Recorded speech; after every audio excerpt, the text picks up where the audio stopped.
Hi everyone, Louise here. For those of you that don't know, I am an Australian wedding photographer. I'm back with another photo editing tutorial. Again, I'm in Lightroom.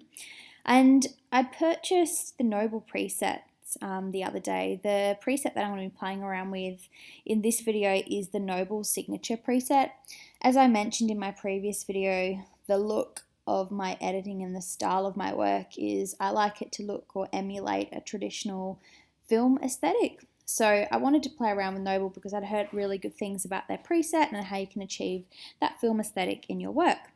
So I'm going to be editing this image here with the Noble Signature preset. Obviously, if you like how this turns out and you don't already own the Noble Signature preset, please go ahead and buy that. So this was from a recent maternity session that I did.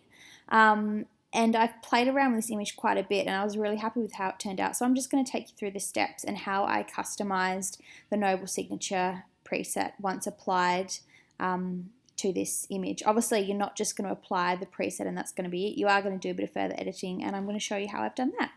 So to start off with, obviously we're going to go ahead and pop the Noble Signature preset on. And this is what it does to the image. I mean, it looks pretty good as is. There is a few tweaks that I'm going to make to it just to warm the image up a little bit and try and make it look as close to a film scan as possible. Before I get started, I'm going to go ahead and crop my image because I like to use a 4:3 crop.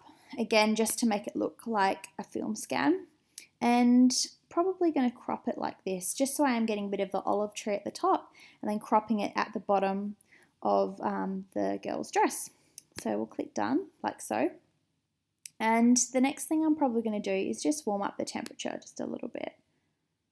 Okay, just like that. And again, in case you haven't noticed, I have cropped out my adjustments panel through the middle just to protect the copyright of the Noble Signature preset. And I'll just warm that up a little bit more as well. And that looks pretty good. I'm then going to go ahead, I'm just going to drag the blacks down just a little bit and I'm going to pump up my exposure.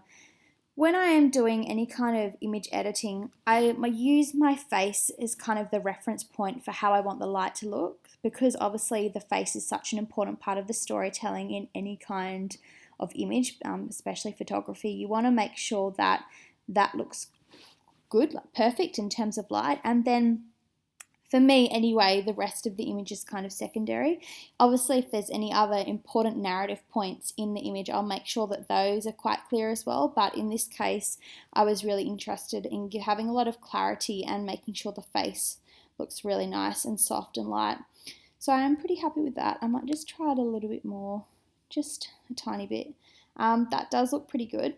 Again, we are trying to make this look like film, and as I mentioned in a previous video too, when you are shooting with film, your goal is to always make sure you're overexposing to have that really nice, soft light and airy feel to your imagery.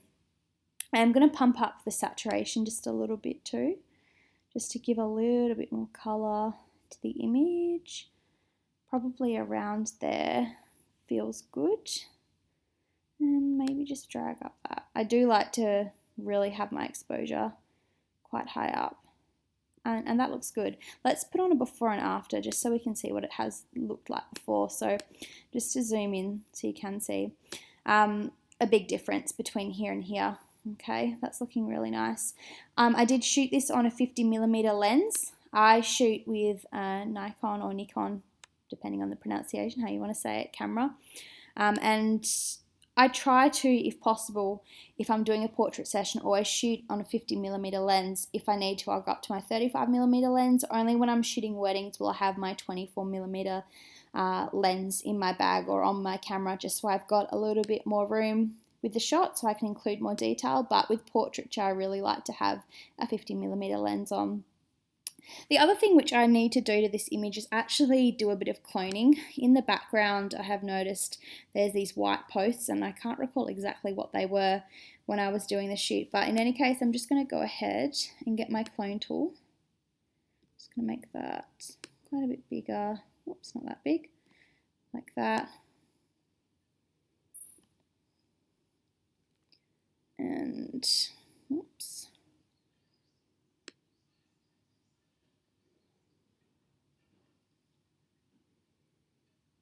try and swatch that out. So it is just a little bit softer. And just bring that opacity up a little bit more. And make that just a tiny bit bigger. Yep. Oops. That looks good.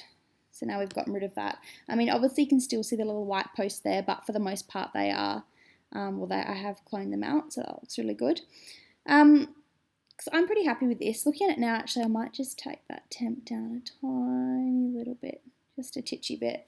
But I'm really happy with this, and let's just put that to the final image. And that's good to go for me. I would send that on to the client. So that's just really a quick little demo as to how I would use the Noble preset. I really like this actually because it does look quite close to a film scan. So if you're wanting again to have that kind of light, soft, airy film emulation in your work, then definitely check out the Noble presets. Bye.